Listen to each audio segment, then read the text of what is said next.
नमस्कार मित्रों, मैं हूं रविकांत चतुर्वेदी और आप मुझे देख रहे हैं परीक्षा आइडिया के इस मंच में। आपका बहुत बहुत स्वागत है। हमारी पिछली क्लास में जो बात हुई थी वो गुप्तोत्तरकालीन अवस्था को हम देख रहे थे, जिसमें हम लोगों ने कुछ एक राजवंशों को समझा था। लगभग राजवंश समाप्त करने के बाद हम लोग अब आ चुके हैं कि गुप्तोत्तरकालीन जो आर्थिक दशा है वो किस तरीके की दिखाई पड़ रही है। आखिर इसके आर्थिक आयाम किस तरीके के, तो हम कहते हैं कि जो ये अवस्था आती है यानी गुप्तोत्तरकालीन अवस्था, इस समय महत्वपूर्ण सामाजिक परिवर्तन जिसने समाज के सभी पक्षों को प्रभावित किया एक के बाद एक, और वह पक्ष था सामंतवाद यानी फ्यूडलिज्म। क्या? सामंतवाद।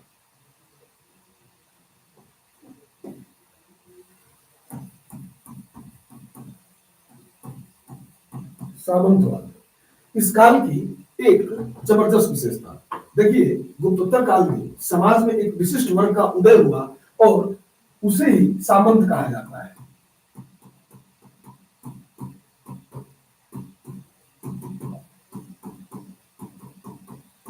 एक विशिष्ट वर्ग का उदय हुआ जिसे सामंत कहा जाता है। क्या कहा जाता है? सामंत कहा जाता है। ठीक है। दूसरी चीज, अब यहां से कुछ एक चीजों को हम देखना शुरू करते हैं। तो जैसे ही हम सामंतवाद की बात करेंगे, फ्यूडलिज्म की बात करेंगे, अगर इसके प्राथमिक बीज कहां से रोपित किए गए, अगर इसको हम टटोलना शुरू करेंगे तो हम पाएंगे कि सामंतवाद की शुरुआत शक, हुन और कुषाणों के समय ज्यादा बढ़ेगी। यानी कि कह सकते हैं कि शक और कुषाण काल में भारत में सामंतवाद के बीज दिखाई पड़ने लगते हैं। कब? शक और कुषाण काल।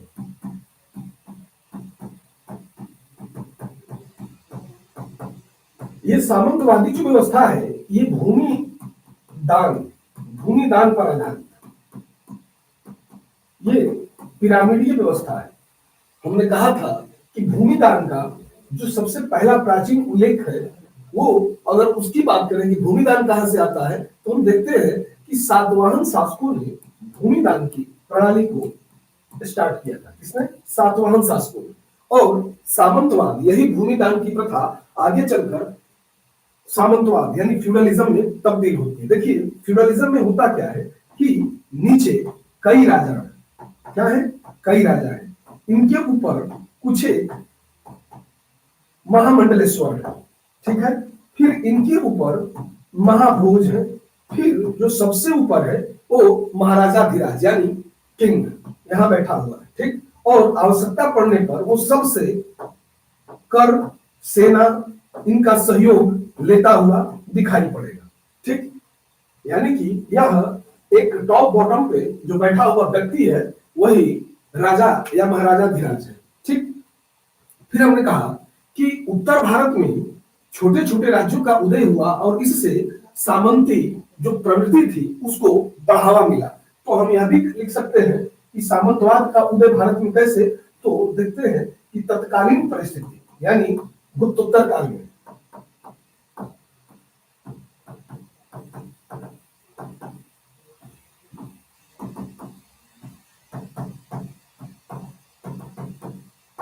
छोटे छोटे राज्यों का उदय। क्या होता है? छोटे छोटे राज्यों का उदय दिखाई पड़ता है। जब छोटे छोटे राज्यों का उदय दिखाई पड़ने लगा तो हमने पाया कि इनसे सामंतवादी व्यवस्था को और क्या मिला? बल मिला, क्योंकि यह डिसेंट्रलाइज प्रवृत्ति पर आधारित है। यह विकेंद्रीकरण की प्रवृत्ति की तरफ बल देती है। ठीक है। यह सेंट्रलाइजेशन जो सिस्टम है उसको एक तोड़ने का एक प्रयास। वहां पे हम पाते हैं कि ये जो राजा है जो सबसे ऊपर बैठा है, इसके पास अपनी सेना तो है लेकिन अपने सामंतों पर भी वो निर्भर है, चाहे वो राजस्व के लिए या आर्मी के लिए। उन दोनों पे क्या होता है? वो निर्भर दिखाई देता है। और राजा को जब सहयोग की जरूरत पड़ती है, ये निचले स्तर के जो सामंत हैं ये सहयोग करते हुए दिखाई देंगे। ठीक। यानी कि यह एक पिरामिडीय व्यवस्था है और इस पिरामिडीय व्यवस्था में सामंतवाद का क्या हो रहा है? निर्माण होता हुआ दिखाई दे रहा है। सामंतवाद के विकास में तत्कालीन शासकों द्वारा जो प्रदत्त भूमि तथा ग्राम अनुदान जो दिए गए उनका महत्वपूर्ण योगदान था। यानी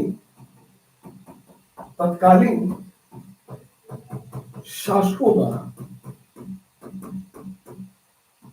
भूमि अनुदान, क्या भूमि अनुदान तथा ग्राम अनुदान, क्या ग्राम अनुदान, ठीक है, ये देखने के लिए क्या होता है, मिलता है या दिखाई पड़ता है। ठीक, अब गुप्तोत्तरकालीन जब हम व्यवस्था की बात कर रहे हैं या गुप्तोत्तरकालीन समाज की जब बात कर रहे हैं तो हमने आपसे कहा था कि गुप्तोत्तरकालीन आर्थिक व्यवस्था को हमें समझना होगा। आर्थिक व्यवस्था को जो हम समझेंगे तो हम पाएंगे कि इस काल में सामंतवाद एक प्रमुख चीज, ठीक, एक प्रमुख विशेषता। लेकिन हम देखते हैं कि इस काल में अभी भी कृषि इस काल में भारतीय अर्थव्यवस्था का मुख्य आधार, भारतीय अर्थव्यवस्था का मुख्य आधार, ठीक है। इस काल में हम पाएंगे कि भारतीय अर्थव्यवस्था का मुख्य आधार क्या है, वो कृषि है। ठीक, एक इस काल में एक पुस्तक लिखी गई थी, नीति वाक्यामृत। ठीक, नीति वाक्यामृत जो लिखी गई उसमें अनेक प्रकार के संग्रहों का, खासकर धान्य संग्रह को सर्वश्रेष्ठ मानती है। धान्य संग्रह क्या होता है, इस काल में धान्य संग्रह को सर्वश्रेष्ठ संग्रह माना गया है। और धान्य संग्रह कहां से रिलेटेड है, तो कृषि से। ठीक, तो इस काल में रचित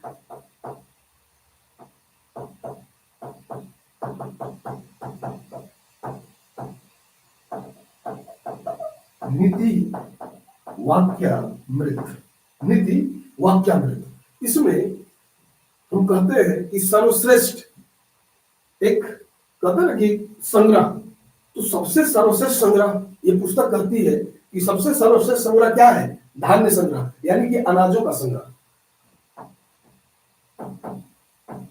धान्य संग्रह को उत्तम संग्रह माना गया है।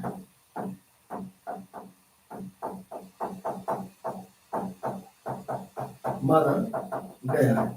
ठीक, क्योंकि यहाँ आर्थिक व्यवस्था में थोड़ा फ्यूडलिज्म को समझाना जरूरी है। ठीक, तो उसकी हम लोगों ने बात करी। इस काल में हम पाते हैं कि उत्पादकता के हिसाब से भूमि का वर्गीकरण किया गया। जैसे उत्पादकता के आधार पे भूमि का वर्गीकरण करना और उसके आधार पर यानी भूमि का बंटवारा। जैसे अगर मैं कहूं कि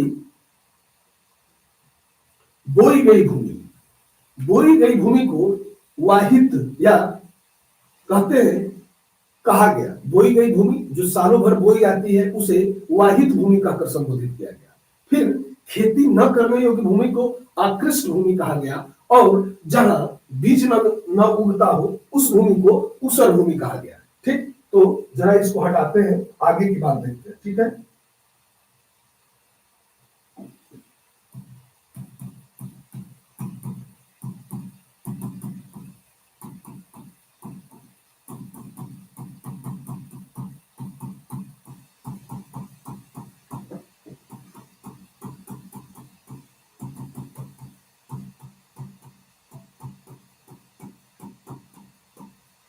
भिन्न रूपों में दिखाई पड़ता है।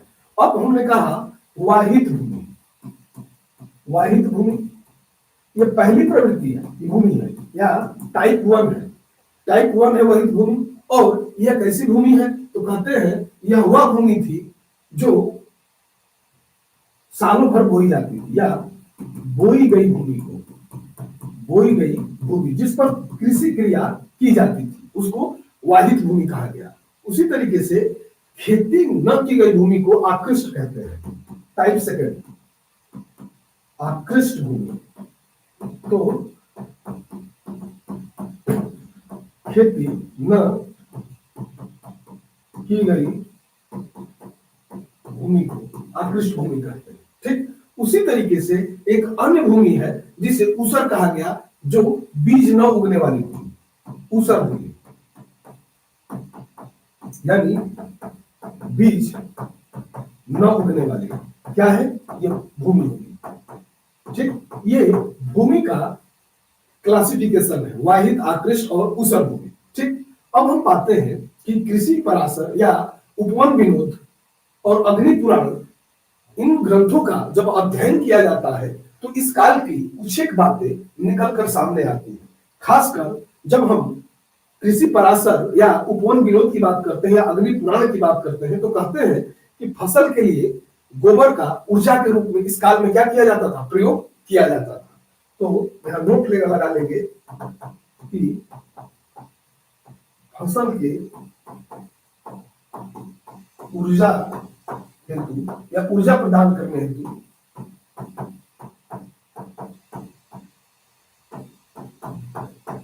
क्या पाएंगे, गोबर का प्रयोग। इसमें कृषि क्रिया में, कृषि क्रिया में गोबर का प्रयोग, गोबर का प्रयोग जो मवेशी हम पालते हैं उनसे क्या दिखाई पड़ रहा है, यहां से हम पाएंगे।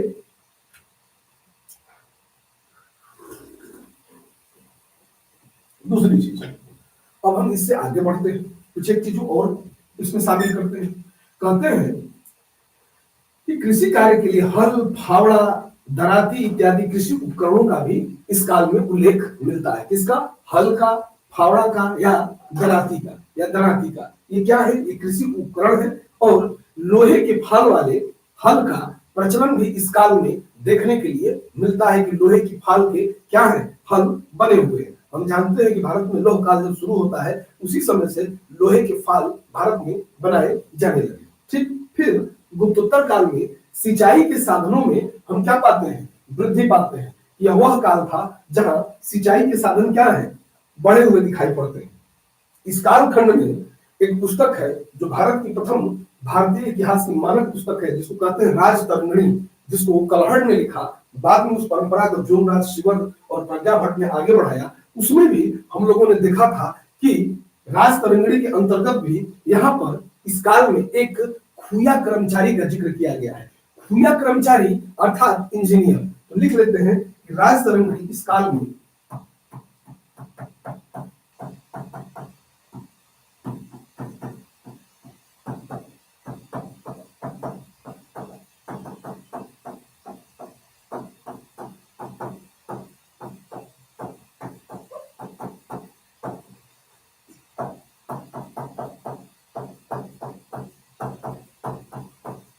करता है। ठीक है, खुया नामक कर्मचारी का क्या कर रहा है, जिक्र कर रहा है। ठीक है, दूसरी चीज, अब इससे थोड़ा सा और आगे चलने का प्रयास करते हैं। अब ये खुया नामक कर्मचारी है, ये कैसा है, ये आधुनिक इंजीनियर। ठीक है, कौन है, जो वर्तमान समय में अभियांत्रिकी सेवा में जुड़े हुए लोग हैं जिन्हें इंजीनियर कहा जाता है, वो खुया नामक कर्मचारी का उल्लेख राजतरंगिणी में जो हुआ है वो वर्तमान समय का इंजीनियर है। क्या है, इंजीनियर है। दूसरी चीज, अब यहां पर यह भी बात की गई खुया नामक कर्मचारी की और कहा गया कि इस कालखंड में झेलम नदी पर एक बांध बनाया गया था। किसके द्वारा, खुया नामक कर्मचारी के द्वारा, यानी एक इंजीनियर के द्वारा। यानी इसकी चर्चा करता हुआ कौन दिखाई पड़ेगा, राजतरंगिणी का लेखक कलहड़। फिर सिंचाई में जब हम प्रवेश करते हैं तो कहते हैं अरघट या रहट का प्रयोग मिलता है। किसका, अरघट, सिंचाई साधन है।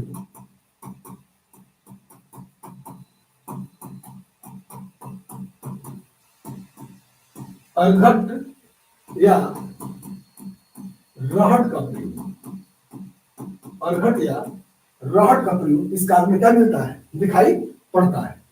और अरघट खींचने वाला जो होता था उसको अर्घटनीय कहकर संबोधित किया गया। अर्घट किससे खींचा जाता था, मालवाहक पशुओं के द्वारा। अग्नि पुराण के अनुसार इस काल में कृषि की वृद्धि के लिए सिंचाई साधन जुटाना राजा के प्रमुख 8 कर्तव्यों में से एक था। यानी कि अग्नि पुराण कहता है इस कालखंड में राजा का दायित्व है कि वो सिंचाई के लिए संपूर्ण साधनों को क्या करे, व्यवस्थित करे।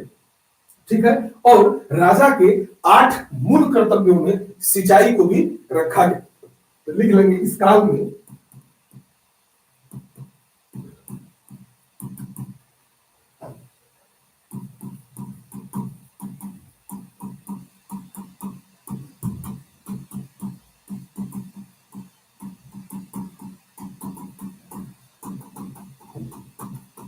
एक, 8 कर्तव्यों में से एक। यानी राजा का दायित्व है, क्या दायित्व है भाई, कि राजा क्या करे, सिंचाई के साधनों को जुटाए। यानी 8 जो प्रमुख कर्तव्य हैं उसमें राजा का यह भी एक कर्तव्य।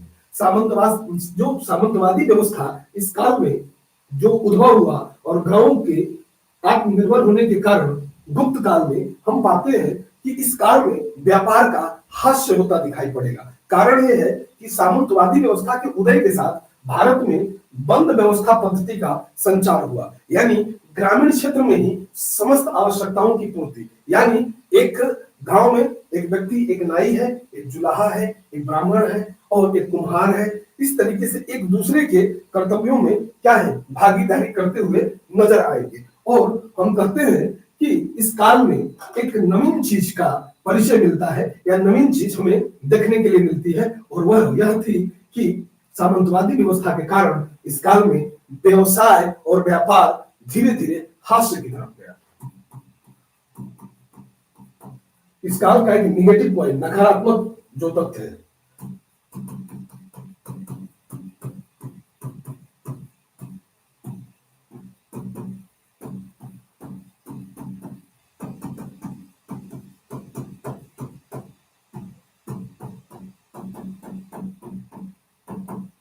व्यापार तथा व्यवसाय में हास्य की प्रवृत्ति। ठीक है, कब, गुप्तोत्तर काल में, इस चीज को ध्यान रखेंगे। ठीक है, इस काल में व्यापार और व्यवसाय क्या है, हास्य की तरफ जा रहा है, धीरे धीरे कम होता जा रहा है। ठीक, क्यों, क्योंकि बंद व्यवस्था पे ये समस्त चीजें या सामंतवादी व्यवस्था क्या है, आधारित है। व्यापार विनिमय के लिए अतिरिक्त उत्पादन नहीं होता था। क्या नहीं होता था, अतिरिक्त उत्पादन। अब हम जानते हैं कि कोई भी व्यापार या व्यवसाय सरप्लस पे आधारित है। ठीक है, अधिशेष पे आधारित है। कृषि क्रिया में किया गया कार्य जब अधिशेष के रूप में परिणत होता है तो वहीं से व्यापार व्यवसाय की एक नवीन जो कड़ी होती है उसकी क्या होती है, शुरुआत होती हुई देखी जाती है। इस प्रकार उत्पादन के लिए प्रोत्साहन नहीं था। ये इस काल में उत्पादन के लिए कोई प्रोत्साहन राज्य की तरफ से नहीं दिया गया। दूसरी चीज हम पाएंगे कि व्यापार विनिमय के लिए अतिरिक्त उत्पादन नहीं हुआ, क्योंकि अतिरिक्त उत्पादन का अधिक भाग जो है उस कालखंड का जमींदार लेता हुआ दिखाई पड़ेगा। यानी जमींदार क्या करेंगे, अधिकांश हिस्सों को क्या करेंगे, ले लेंगे। ठीक, फिर हम पाते हैं कि इस प्रकार उत्पादन के लिए प्रोत्साहन नहीं है और देश के विभिन्न राज्यों में व्यापार होता है लेकिन बहुत ही सीमित स्तर पर व्यापार था। कैसा था, बहुत सीमित स्तर पर व्यापार दिखाई देता है। और व्यापार में दैनिक उपभोग की वस्तुओं को अत्यधिक प्राथमिकता दी गई इस कालखंड में। जब हम इसका जिक्र करते हैं कि दैनिक उपभोग की वस्तुएं, तो दैनिक उपभोग की जब बात की जाती है तो हम कहते हैं कि नमक हो गए, मसाले हो गए, धान हो गया या लोहा हो गया या कपड़े, इनका हम व्यापार व्यवसाय होता हुआ देखते हैं। यानी व्यापार बहुत ही सीमित स्तर पर। 10वीं शताब्दी यानी 10वीं शताब्दी में एक मनुस्मृति पर एक टीकाकार थे जिन्होंने लिखा, टीका लिखा है मेघातिथि में।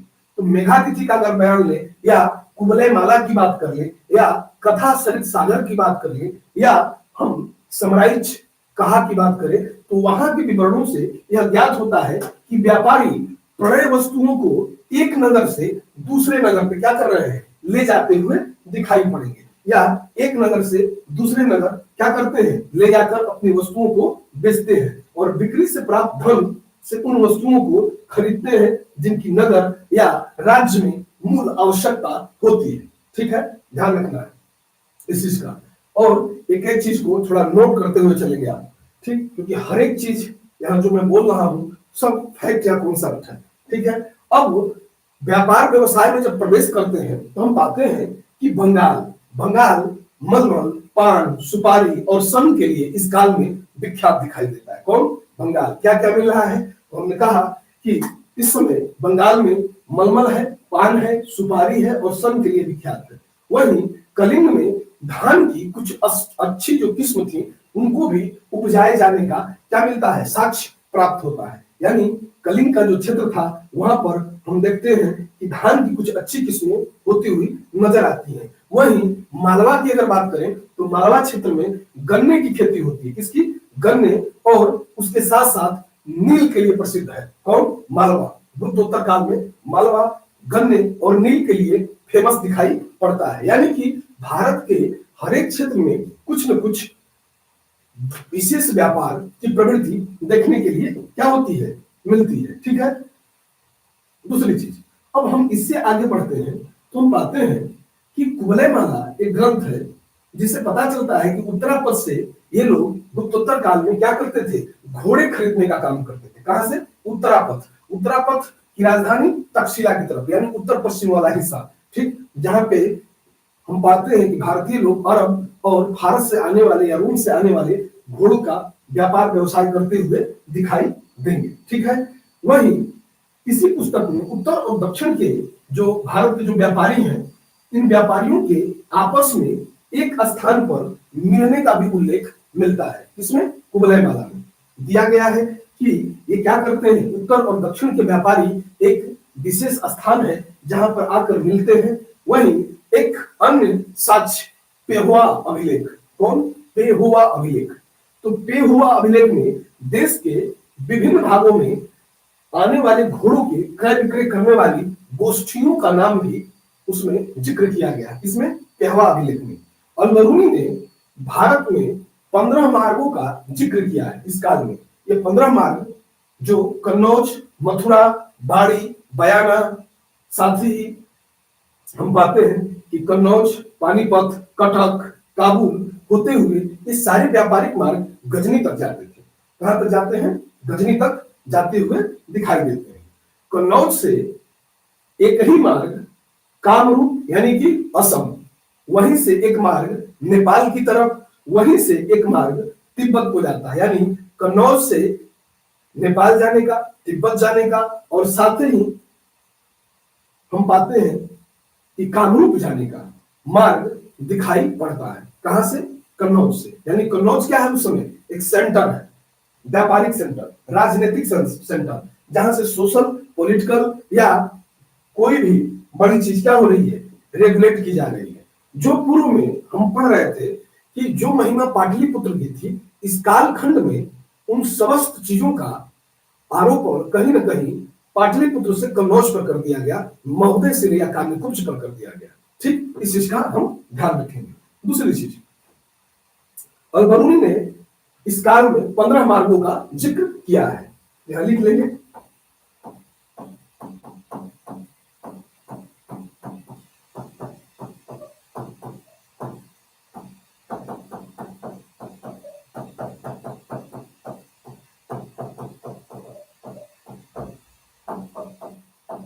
और ये मार्ग क्या है? तो हमने कहा कि ये जो 15 मार्ग की बात की गई है, इनमें जो समस्त मार्ग है कहीं ना कहीं कन्नौज से शुरू होकर मथुरा, बाड़ी, बयाना, धार, अनहिलवाड़ा या अनहिल पाटन से होते हुए गजनी तक ये क्या होते हैं? स्पष्ट रूप से दिखाई पड़ते हैं। ठीक, तो अल-बरूनी का वृत्तांत इस काल में 15 मार्गों का जिक्र किया गया। दूसरी चीज, अब हम इससे आगे बढ़े तो हम पाते हैं कि कन्नौज से एक मार्ग कामरूप को भी जा रहा है। कामरूप मतलब असम। एक मार्ग नेपाल और तिब्बत को भी जोड़ रहा है। यानी कन्नौज वह सेंटर है जहां से कामरूप के लिए, जहां से नेपाल के लिए, जहां से तिब्बत के लिए भी मार्ग क्या था? अवेलेबल था। ठीक, और कन्नौज से एक मार्ग राजौरी होते हुए बयाना की तरफ भी जाता है। कहां? राजौरी होते हुए बयाना जाता है। दिल्ली और अजमेर के बीच काफी जो मार्ग था उसे सुरक्षित माना जाता था। किसको? दिल्ली से अजमेर वाले मार्ग को। ठीक, फिर जब हम इससे आगे बढ़ते हैं तो हमें पता लगता है कि बंगदेश, बंगदेश मतलब बांग्लादेश, बंगदेश अनेक सड़कों से जुड़ा हुआ है। किससे? पाटलिपुत्र से जुड़ता है बंगदेश।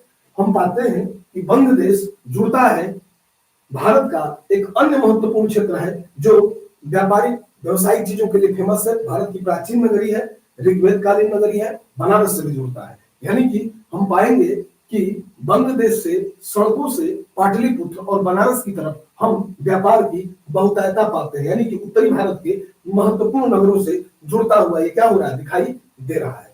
इनमें आर्थिक व्यवस्था में एक टर्म आता है तरशुल्क। तरशुल्क क्या है?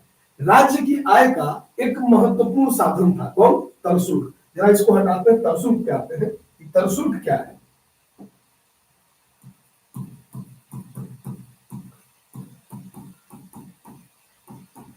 राज्य की आय का महत्वपूर्ण साधन कौन? तरशुल्क। ठीक।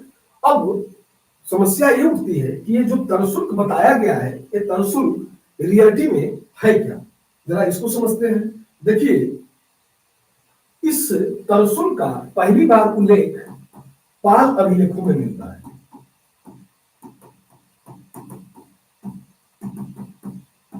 प्रथमतः उल्लेख मिलता है किसमें? पाल अभिलेखों में। ठीक। अब दूसरी चीज, यह तरशुल्क एक अधिकारी के द्वारा लिया जाता था। किससे? आम जन से। और जो अधिकारी तरशुल्क वसूली करता था उसको तारिक कहा गया। क्या कहा गया? तारिक।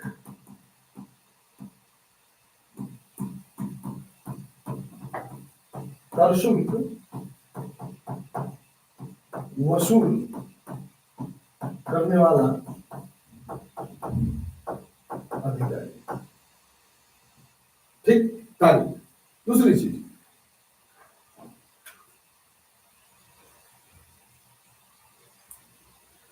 ये वो दौर था उत्तर गुप्त काल का, एक लंबे अरसे को हम लोग ले रहे हैं और जहां जहां से इंपॉर्टेंट चीजें हैं उन्हीं को छूने का प्रयास कर रहे हैं, क्योंकि पढ़ना वही है जो एग्जाम में पूछा जाता हो। तरसुल्क पूछा जा चुका है, तारीख पूछा जा चुका है कि तारीख का क्या तात्पर्य है, इसका तरसुल्क का पहली बार उल्लेख कहाँ आया है, ये सब भी तथ्य महत्वपूर्ण दिखाई पड़ते हैं।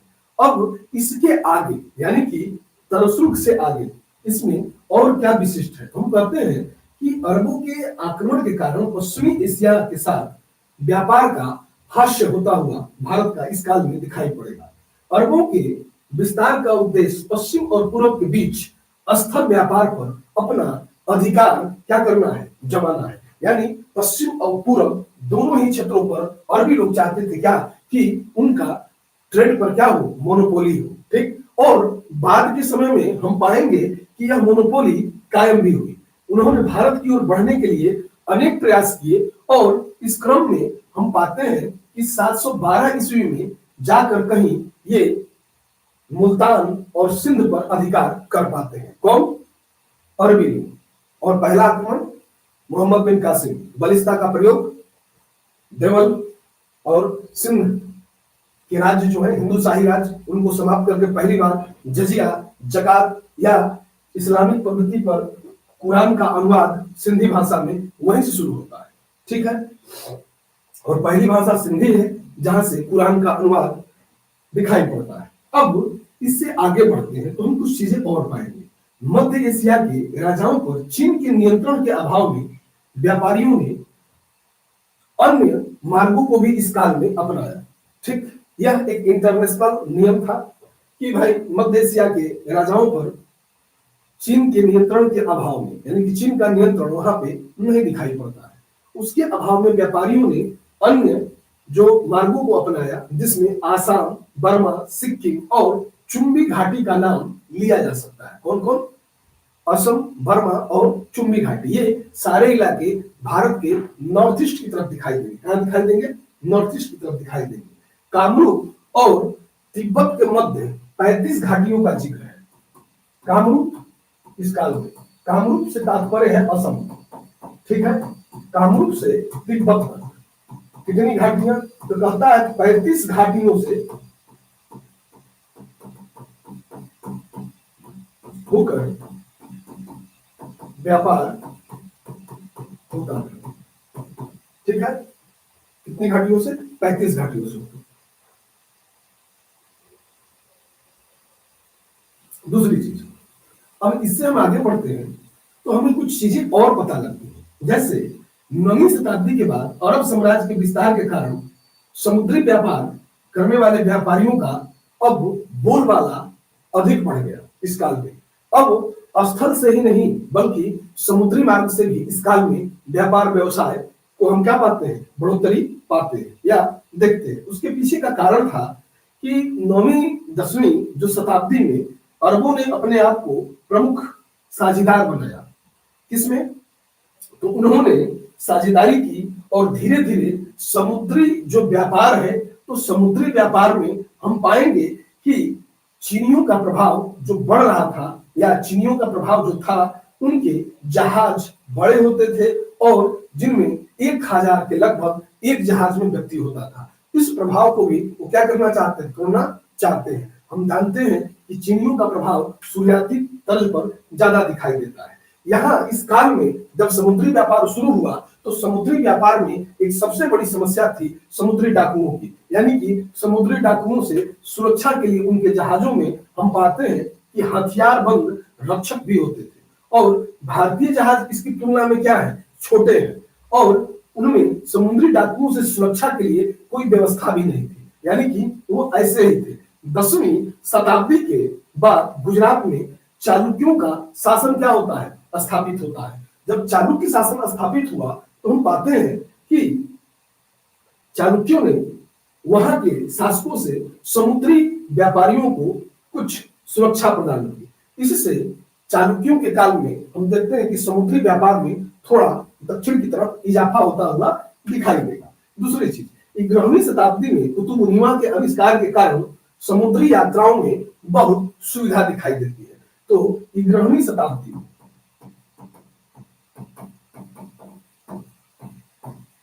कुतुब-उल-हिमा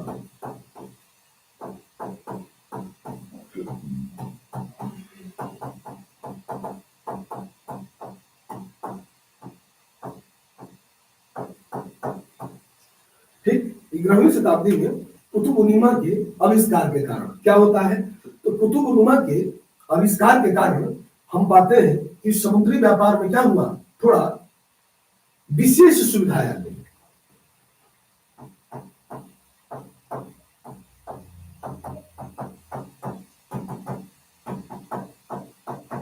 विशेष सुविधा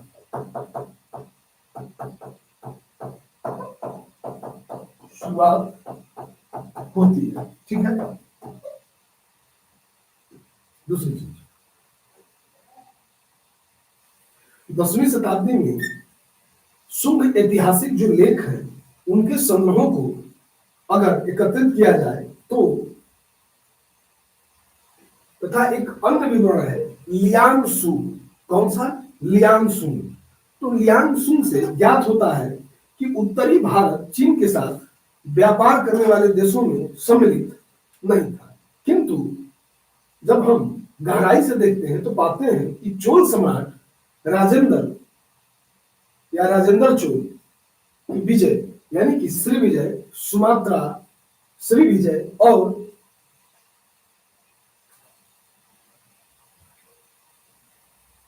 उसके बाद चीन के साथ व्यापार करने का एक मार्ग और उन्होंने खोल दिया। कब? जब राजेंद्र चोल आता है, तो बात ध्यान रखिएगा, चोल शासकों ने अपने दूत मंडल चीन भी भेजे थे, ठीक। अब उनको जब हम आगे पढ़ेंगे चोल शासकों को, तो उसमें मैं जिक्र करूंगा कि राजेंद्र चोल या राजराज चोल या अधिराजेंद्र, इनके कार्य क्या है, इन्होंने किस तरीके के कार्यों को क्या किया, अपनाया, ठीक है। दूसरी चीज, यहां से जब हम आगे बढ़ते हैं तो हम पाते हैं कि सोना और चांदी इस काल में व्यापार करने का एक प्रमुख साधन के रूप में क्या है, सोना और चांदी। उसी के मार्फत व्यापार व्यवसाय क्या किया जाता है, किया जाता है। दूसरी चीज, इस काल में चीते की खाल, मलमल, स्वर्ण और चामर चीन से क्या होता था, आता था या प्रचुर मात्रा में मंगाया जाता था। यानी यह व्यापार की प्रवृत्ति है जिसमें वस्तुएं हैं। कौन सी वस्तुएं? हमने कहा कि इनके व्यापार की वस्तुओं में चीते की खाल है, मलमल है, स्वर्ण है और चामर है। दूसरी चीज, इससे प्रचुर मात्रा में सोना और चांदी इसके बदले भारत में आया और भारत से क्या गया, तो ये तमाम वस्तुएं गई किसको, चीन को, ठीक। पश्चिमी तट के जो प्रमुख बंदरगाह थे इस काल में, वह देवल के रूप में, थाना के रूप में, यहां लिख लेते हैं, इस काल में पश्चिमी तट के प्रमुख बंदरगाह।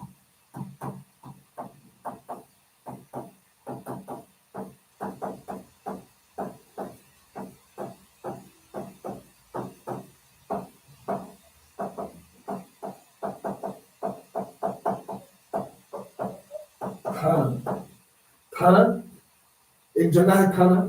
दूसरी चीज, थाना के बाद हम पाते हैं कि देवल है, खंभात है, भड़ौच है, सोमनाथ है।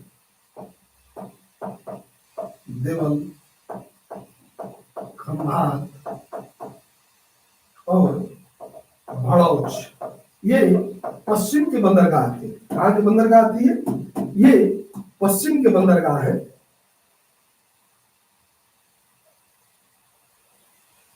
ठीक है, थाना, देवल, खंभात और भड़ौच। ठीक, थाना है, देवल है, खंभात है और भड़ौच के रूप में हम क्या देखते हैं, प्रमुख पश्चिमी बंदरगाहों को देखते हैं। ठीक है,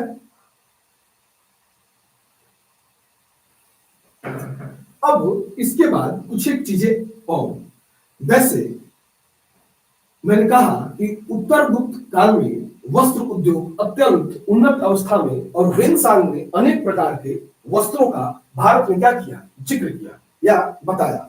वेनसांग कहता है कि रेशमी तथा सूती वस्त्रों का उल्लेख वो करता है। रेशमी वस्त्रों को वह कौशेय कहता है। ठीक,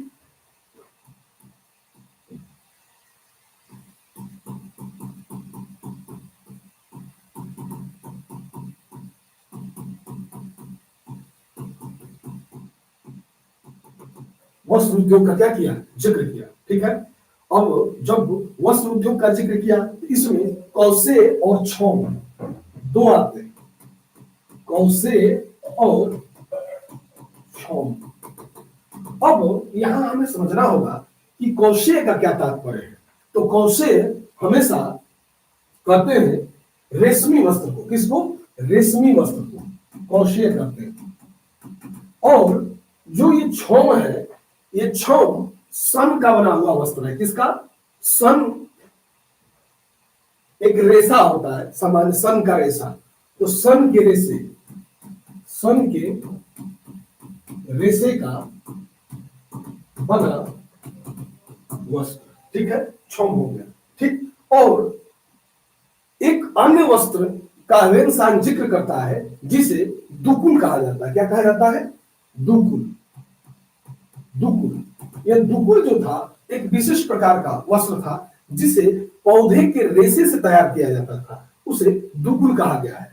क्या, पौधे के रेशे से, पौधे के रेशे से क्या किया जाता था, इसको तैयार किया जाता था। यानी कि वेनसांग ने इस काल में तीन प्रकार का वस्त्र, कौशे जो रेशमी वस्त्र, छौम जो सन के वस्त्र, और दुकुल जो पौधों के रेशे से बने क्या थे, वस्त्र थे। यानी तीन प्रकार के वस्त्रों का वह जिक्र करता है। वहीं बाणभट्ट ने हर्षचरित में यह बताया या कहा कि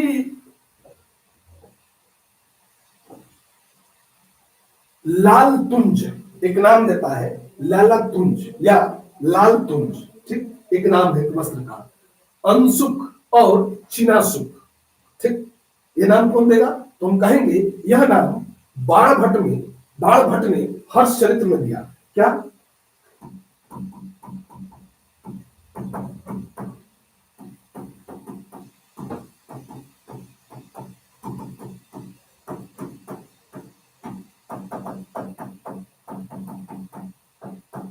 जिक्र किया है बाणभट्ट ने। ठीक, और जो पहला है उसको कहते हैं लाला तुंज, अंशुक और चिनासुक। लाला तुंज, अंशुक और चिनासुक, चिनासुक। ठीक, ये तीन प्रकार के वस्त्र दिखाई पड़ते हैं।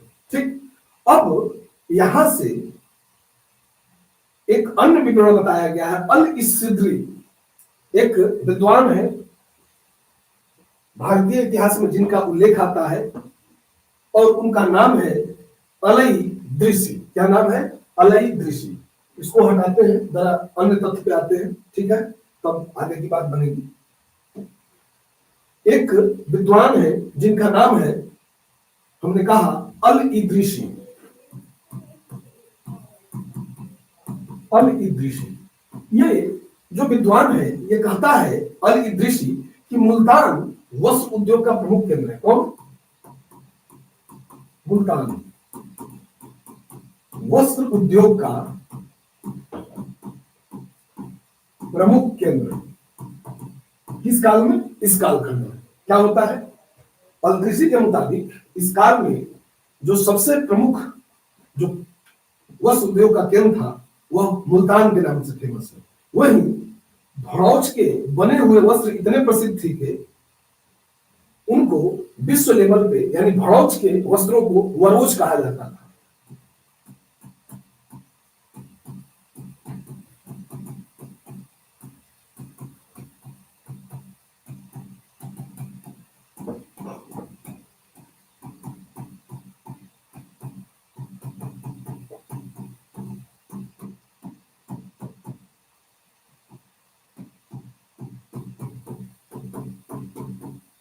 कहा जाता था, ठीक है। दूसरी चीज, खंभात के बने हुए वस्त्रों को खंभायता के नाम से जाना गया। किसकी?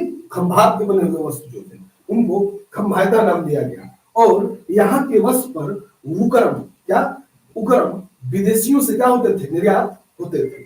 कश्मीर से वस्त्र उद्योग का एक विशेष प्रकृति निकल कर सामने आता है। हम पहनते हैं कपड़े लिनन, सफेद लिनन का जिक्र मिलता है कि सफेद लिनन कश्मीर में पैदा होता था। और इस बात की पुष्टि कौन करता है? वेन्सान। वेन्सान अपने विवरण में कश्मीर को सफेद लिनन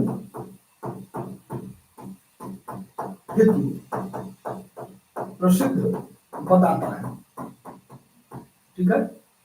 दूसरी चीज, अब यहां तो एक चीज हुई। दूसरी, अब हमें ये देखना होगा कि गुप्तोत्तरकालीन जो भूमि व्यवस्था है वो किस तरीके की है, जरा समझने का प्रयास करते हैं। गुप्तोत्तरकालीन भू राजस्व व्यवस्था, ठीक है, जरा समझते हैं। इसमें बहुत ध्यान नहीं देना है, मोटे मोटे फैक्ट है, जो पुराने कॉन्सेप्ट है उनको यहां जोड़ के रखना है, बस इतना ध्यान रखना है, उससे विकृत नहीं होना है, ठीक। गुप्तोत्तरकालीन भू राजस्व व्यवस्था, गांव के प्रकार गुप्तोत्तर काल के अभिलेखों में उनका उल्लेख किया गया, यानी कि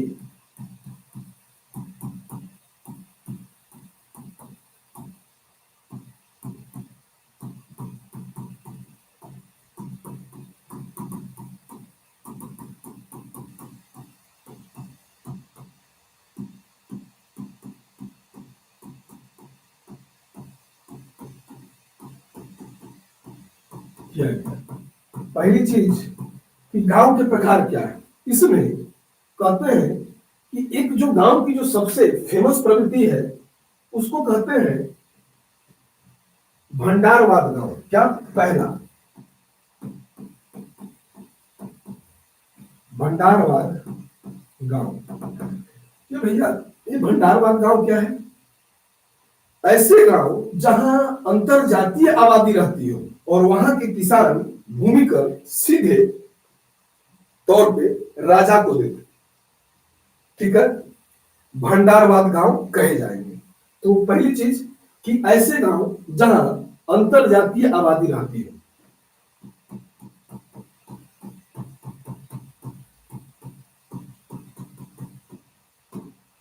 अंतर जातीय आबादी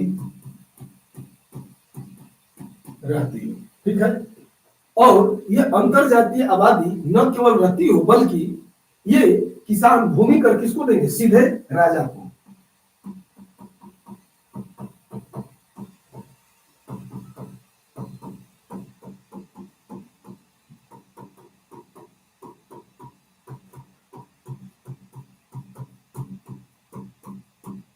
करते थे, ठीक। ये पहला गांव भंडारवाद गांव।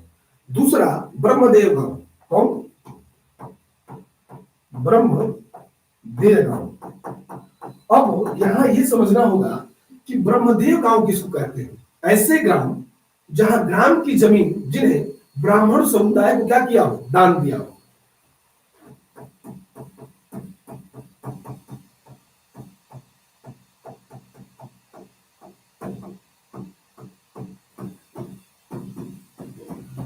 ब्राह्मण को दान दी गई। क्या किया गया है? दान दिया गया है। और किसको? ब्रह्मदेव, यानी ब्राह्मण को दान में दिया जाना। ठीक। और इन्हीं को ब्रह्मदेव गांव की संज्ञा दे दी गई। ठीक। अब एक और है अग्रहार गांव। अग्रहार गांव, ठीक है। अग्रहार गांव क्या होता है भैया? ये अग्रहार गांव ऐसे गांव थे जिसमें केवल और केवल ब्राह्मण रहते थे।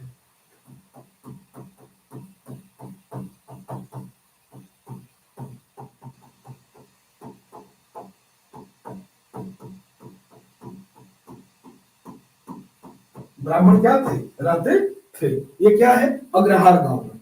फिर इसके आगे जब जाएंगे तो हम पाएंगे कि एक देवदान ग्राम का उल्लेख मिलता है। यानी देवदान ग्राम किसी धर्म संस्था या मंदिर को दान में दिया गया ग्राम देवदान कहलाता है। एक अगला और चौथा देवदान ग्राम, यह अंतिम और चौथा है। ठीक है। मैंने कहा भंडारवाद गांव, ब्रह्मदेव गांव, अग्रहार गांव और देवदान ग्राम। कभी आपसे पूछ रहे कॉन्सेप्ट में कि ये इनका तात्पर्य क्या है और ये किस काल के हैं, अब आप दोनों चीजों से वाकिफ हैं। अंतिम बचता है देवदान। हमने कहा किसी धर्म संस्था या मंदिर को दान में दिया गया ग्राम। किसी धर्म संस्था या मंदिर को दान में दिया गया ग्राम, ये क्या है भैया? देवदान ग्राम है। ठीक है। अब भूमि के वर्गीकरण को समझते हैं कि इस काल में भूमि का वर्गीकरण किस तरीके का दिखाई पड़ता है। ठीक। आगे बढ़ते हैं, इसको हटाते हैं, आगे लेके चलते हैं। इसको नोट कर लीजिएगा क्योंकि हर एक पॉइंट इंपॉर्टेंट है। पहले इस तरीके से ग्रामीण क्षेत्रों का अभाव था। ये पहला क्षेत्र था जब हम पाते हैं इस कालखंड में, यानी गुप्तोत्तर काल में जब भू राजस्व व्यवस्था का अध्ययन करते हैं तो गुप्तोत्तर काल में अभिलेखों के आधार पर ग्रामों को बांटा गया। अभिलेखों में ग्रामों को क्लासिफिकेशन दिया गया जिसमें भंडारवाद गांव, ब्रह्मदेव गांव, अग्रहार गांव और देवदान ग्राम का उल्लेख किया गया है। ठीक। अब इससे आगे की बात, यानी कि भूमि का वर्गीकरण किस आधार? भूमि का वर्गीकरण। ठीक। इस काल में भूमि का वर्गीकरण किस तरीके का दिखाई पड़ता है या कैसी भूमि है? देखिए, इस काल में भूमि के वर्गीकरण की जब हम पड़ताल करते हैं कि प्राचीन भारत में वैदिक काल से ही हम पाते हैं कि भूमि को कई क्षेत्रों में डिवाइड किया गया, उसका क्लासिफिकेशन किया गया या उसे बांटा गया। तो हम कहते हैं कि प्राचीन काल में ही वैदिक काल से भूमि का वर्गीकरण।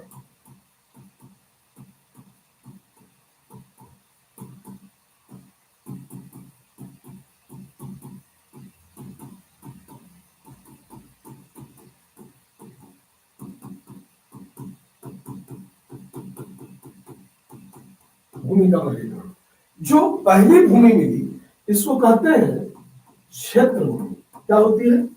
क्षेत्र भूमि। ये टाइप 1 है। ठीक है। दूसरा वास्तु भूमि। वास्तु भूमि मतलब जहां वास योग्य हो, वास्तु भूमि। फिर तीसरा गोचर भूमि। गोचर भूमि। अब जरा देखते हैं कि क्षेत्र कैसे वास्तु और गोचर से अलग है। तो जब इसकी पड़ताल करेंगे तो हम कहेंगे क्षेत्र भूमि वो है जो खेती योग्य है। किस योग्य है? खेती योग्य। वास्तु भूमि वह है जो मकान व बस्ती हेतु उपयुक्त। ठीक। फिर गोचर भूमि यानी चारागाह भूमि, किसके लिए? मवेशियों के लिए।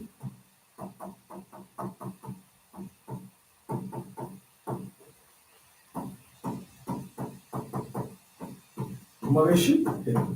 ठीक है। चलिए, अब इसके आगे अब जरा सा पता करते हैं कि गुप्तोत्तरकालीन अभिलेखों में दो प्रकार की वैयक्तिक भूमि का भी उल्लेख किया गया है। ठीक, तो यहां लिखते हैं कि गुप्तोत्तरकालीन अभिलेखों में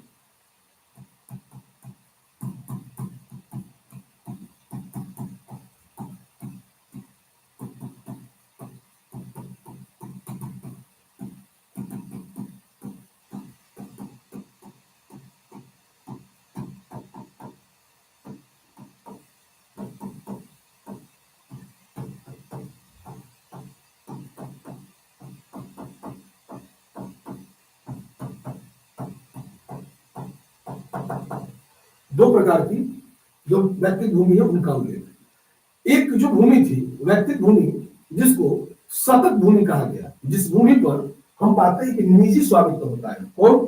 टाइप 1 शतक भूमि। अब भैया शतक भूमि में क्या कहा?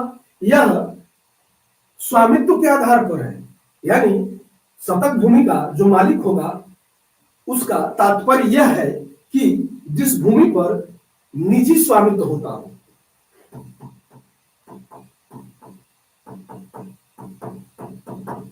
निजी स्वामित्व, स्वामित्व होता हो, ठीक है।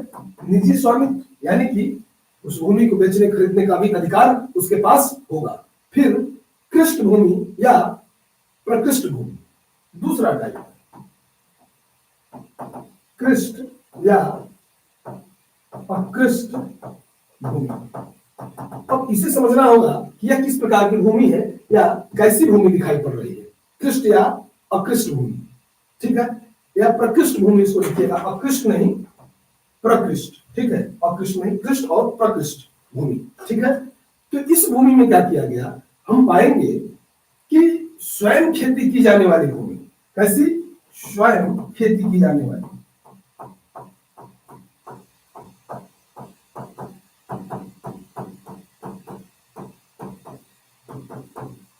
इसके अंतर्गत क्या हो गई? रखी गई, ठीक। अब इससे हम आगे बढ़ेंगे तो हम पाएंगे कि गुप्तोत्तर काल में दो प्रकार के किसानों का भी उल्लेख किया गया। पॉइंट बदलेंगे और लिखेंगे गुप्तोत्तर काल में दो प्रकार के किसान।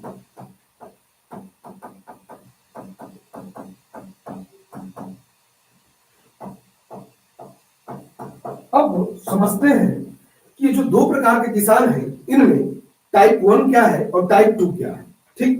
कई बार यह परीक्षाओं में पूछा भी गया, ठीक। और जब जब यह पूछा गया तो हम पाते हैं कि यह दुख का कारण बना, क्योंकि कई बार पूछ लेता है कि कुटुंबी किसान का मतलब क्या है और श्रीन या त्रैश्रीन का क्या मतलब है।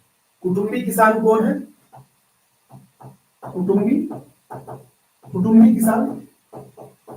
अब कुटुंबी किसान जो पहली वैरायटी है किसान की, ये किसान कैसा है? तो हम जानते हैं कि ये स्वतंत्र रूप से खेती करने वाले किसान है। और स्वतंत्र रूप से खेती करने वाले,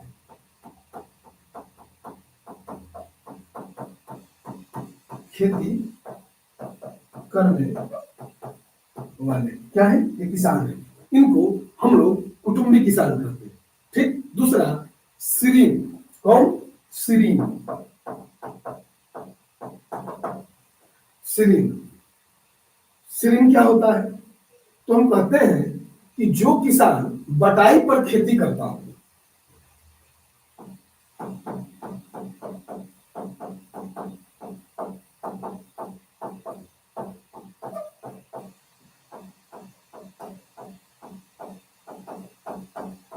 जो किसान बटाई पर खेती करता हो उसी को श्रीन किसान कहा जाए। कुटुंबी किसान, एक श्रीन किसान, दो प्रकार के किसान, ठीक है। अब इसके आगे बढ़ते हैं तो हम पता करते हैं कि इस श्रेणी या संगठन का क्या प्रारूप है। इसका श्रेणी या संगठन किस तरीके का दिखाई दे रहा, जरा उसकी भी पड़ताल कर लेते हैं कि श्रेणी या संगठन किस तरीके के, ठीक है। आइए, श्रेणी या संगठन, हम जानते हैं कि जिस काल का हम अध्ययन कर रहे हैं उस काल में व्यापारिक परिदृश्यों पर एक बृहद कार्य श्रेणी संगठनों के द्वारा किया गया, ठीक। ये शिल्प और उद्योग अनेक श्रेणियों में संगठित होते थे।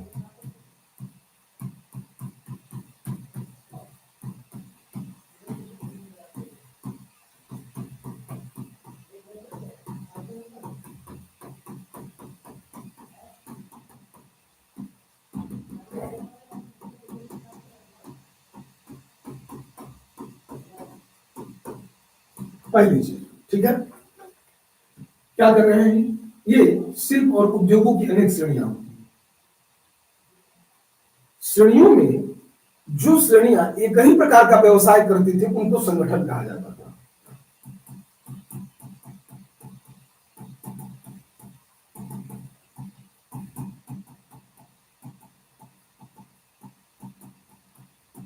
एक ही प्रकार के व्यवसाय को करते थे उन्हें संगठन कहा जाता था।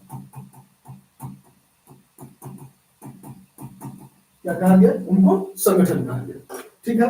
अब दूसरी चीज हम पाते हैं कि स्मृतियों के अनुसार, यानी जो स्मृति ग्रंथ है उनके अनुसार वे अनेक स्थानों के भी लोग हो सकते हैं, बशर्ते उनका जो व्यवसाय हो वो एक हो। कपड़ा है तो कपड़ा उद्योग हो, गेहूं की श्रेणी हो या आटा पीसने वाली तो उनका हो, रेशम बुनकरों की श्रेणी हो तो उन्हीं का हो। मतलब हर एक व्यक्ति एक ही व्यवसाय से जुड़ा होगा, एक ही वस्तु का क्या करेगा, व्यवसाय करेगा। इस तरीके की श्रेणियों का उल्लेख मिलता है। दूसरी चीज, 10वीं शताब्दी में कमन शिला अभिलेख में काम्य में रहने वाले कुम्भकार, मालाकार और शिल्पियों की पृथक पृथक श्रेणियों का उल्लेख कब, 10वीं शताब्दी के कमन शिलालेख में।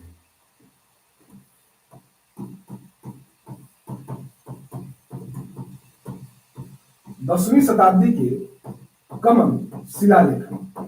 अब यहां पर कमन शिलालेख में एक बात कही, क्या, कमन शिलालेख का संबंध किससे, तो गुप्तोत्तर काल से। दूसरी चीज, इसमें काम्य में रहने वाली, काम्य यानी कि कार्य में, काम्य में रहने वाली कुम्भकार, मालाकार और शिल्पियों की पृथक पृथक श्रेणियों का उल्लेख यहां पर किया गया है, ठीक है।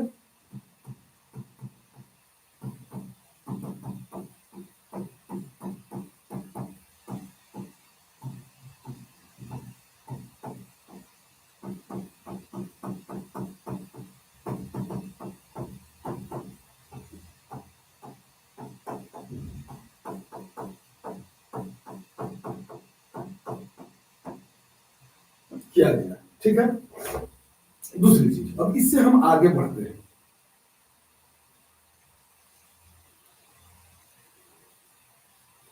गढ़वाल नरेश एक गोविंद चंद्र है, गढ़वाल शासक है गोविंद चंद्र। तो गढ़वाल नरेश गोविंद चंद्र का एक अभिलेख है, वेलका अभिलेख। क्या, वेलका अभिलेख, ध्यान रखिएगा, बहुत ही महत्वपूर्ण है वेलका अभिलेख। ये कई बार पूछ लेता है कि वेलका अभिलेख का संबंध किससे है, ठीक। तो वेलका अभिलेख का संबंध पान, जो पान का पत्ता होता है, जिसे हम लोग ताम्बूलम कहते हैं, ताम्बूलम मनसामया, जिसे पान सामान्य भाषा में पान कहा जाता है, जिसको खाया जाता है। तो वेलका जो अभिलेख है गोविंद चंद्र का है, और उसमें पान उगाने वाली श्रेणियों या पान उगाने वाले लोगों का या गांव का उल्लेख किया गया है, ठीक है। वेलका अभिलेख गोविंद चंद्र गढ़वाल।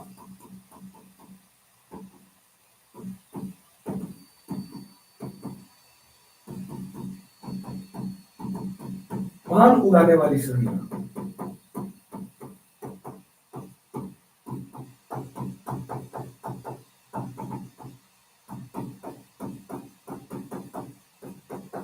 किसानों का जिक्र, श्रेणियां खेत या किसानों का जिक्र क्या किया गया, इसमें किया गया। अब हम पाते हैं इन श्रेणियों का, जो श्रेणियां हैं इन श्रेणियों का एक मुखिया होता है, ठीक, जो इनको क्या करता है, संचालित करने का काम करता है। तो कहते हैं इन श्रेणियों का एक मुखिया था, जिसे अभिलेखों में महतक या माहर कहा गया है। इन श्रेणियों का एक मुखिया, और मुखिया को क्या कहा गया, महतर। क्या कहा गया, महतर। महतर या कभी कभी इन्हें माहर भी कहा गया। माहर ये क्या थे, श्रेणियों के मुखिया हुआ करते थे, ठीक। दूसरी चीज, वणिकों की श्रेणी जो थी, उनके जो मुखिया को सृष्टि कहा गया। किसको, वणिकों के मुखिया।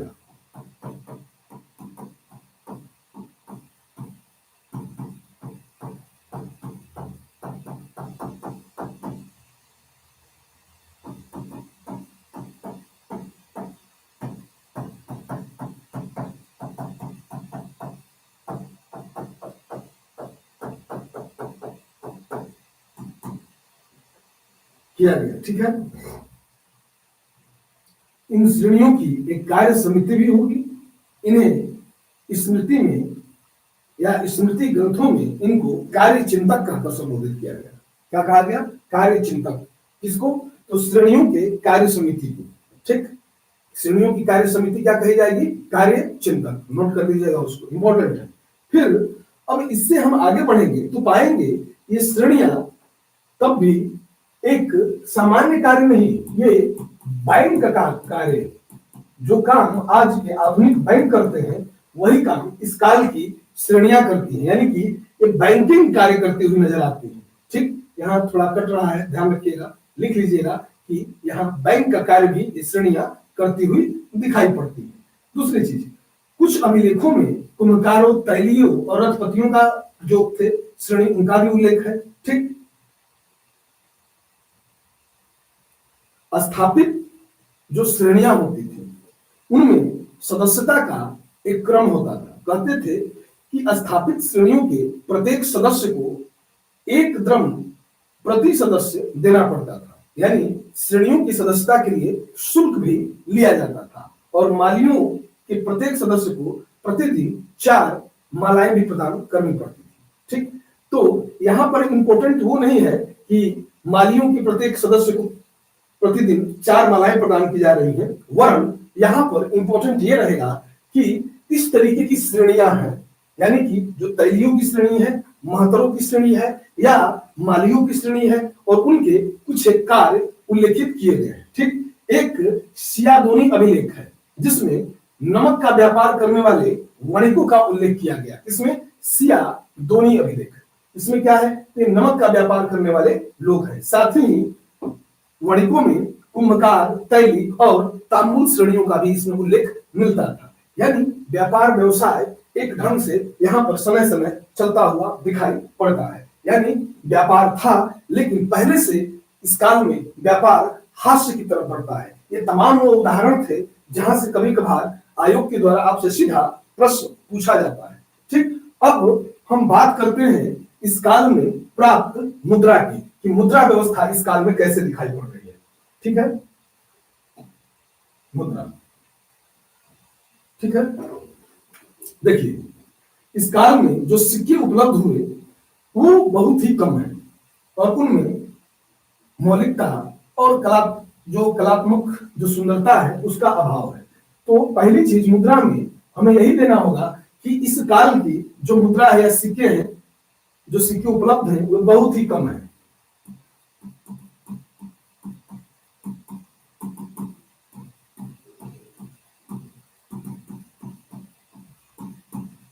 न्यून मात्रा में, ठीक, क्या है? न्यून मात्रा में मुद्रा उपलब्ध है। दूसरी चीज, इसमें मौलिकता और कलात्मक चीजों का जो सुंदरता होती है, कलात्मक सुंदरता, उसका भी अभाव। इस काल की मुद्रा में मौलिकता तथा कलात्मकता अभाव दिखाई देता है। ठीक, इस काल की मुद्रा की दूसरी विशेषता है। तीसरी चीज, ये तोल की मात्रा में भी क्या थे? कम थे। यानी जब कुषाण और गुप्त काल में सिक्कों को, जहां हम पाते हैं कि 7.78 से लेकर 9.33 ग्राम तक के थे, इस काल में सिक्के 4.2 ग्राम के ही रह गए। यानी कि इस काल में हम पाएंगे इस सिक्कों में क्या होती है? उनके वजन में कमी आती है, यानी कि ये सिक्के तोल में भी कम नजर आते हैं। इस काल के सिक्के पूर्व के काल की तुलना में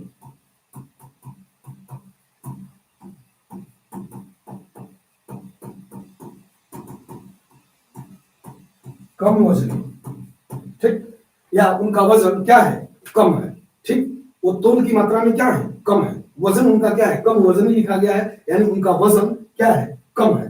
ठीक, अब आगे कहते हैं कि कहा गया कि सिक्कों की कमी के कारण ही विदेशी व्यापार में कमी आई, जिससे कि बाहर भेजने वाले वस्तुओं के विनिमय में सोना चांदी क्या किया जाने लगा? काम में लिया जाने लगा। यानी इस काल में सिक्कों की कमी के कारण हम पाते हैं कि व्यापार में भी क्या होती है, कमी देखने के लिए मिलती है।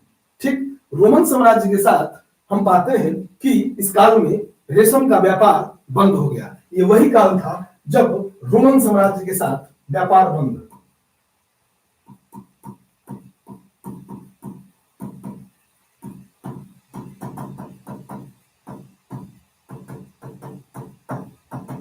बंद और रोमन साम्राज्य के साथ जो व्यापार बंद हुआ वो व्यापार था किस चीज का, तो हम कहते हैं रेशम व्यापार। किस चीज का, रेशम चीज का व्यापार या रेशमी वस्तुओं का व्यापार। दूसरी चीज, अरब यात्रियों के वृतांतों के जो वृतांत थे उनसे भी स्पष्ट होता है कि व्यापार वस्तु विनिमय माध्यम से इस काल में क्या किया जाता है। तो व्यापार के लिए वस्तु विनिमय साधन का प्रयोग, यानी कि वस्तु विनिमय की जब बात करते हैं तो हम कहते हैं कि मेरे पास अगर गेहूं जाता है तो मैं अपना अधिशेष चावल वालों को देके चावल ले लूंगा और गेहूं उसके बदले दे दूंगा। या मेरे पास जिस वस्तु की कमी है और जिसकी अधिकता है मैं उससे दूसरे को दूंगा जिसके पास उसकी कमी है, और मैं उससे वह वस्तु लूंगा जो मेरे पास कम है। इसको वस्तु विनिमय कहते हैं कि मेरे पास जो ज्यादा है वो दूसरे को देकर, दूसरे के पास जो ज्यादा है और मेरी आवश्यकता की वस्तु है तो क्या करें, उसको हम ग्रह कर ले ले। ठीक है, यही तो प्रणाली है, वस्तु विनिमय प्रणाली है। और वस्तु विनिमय प्रणाली को हमने सिंधु घाटी सभ्यता से क्या किया है, ऑब्जर्व किया है, देखा है कि सिंधु घाटी सभ्यता से ही वस्तु विनिमय प्रणाली भारत में देखने के लिए क्या होती है, मिलती है या स्पष्ट रूप से दिखाई पड़ती है। ठीक, अब यहां से जब हम आगे बढ़ते हैं तो पाते हैं कि पाल और सेन राजाओं में केवल देवपाल ही ऐसा था इस काल में जिसके 6 सिक्के मिले। ठीक, साथ ही हमने देखा कि गुजरात के चालुक्यों में केवल जय सिंह सिद्धराज का एक सोने का सिक्का क्या होता है, प्राप्त होता है। ठीक, अब अगली बात जो होगी मुद्रा से वो धर्म की होगी, यानी उस काल में वैष्णव, शैव, शाक्त, जैन और बौद्ध की क्या स्थिति है। ठीक है,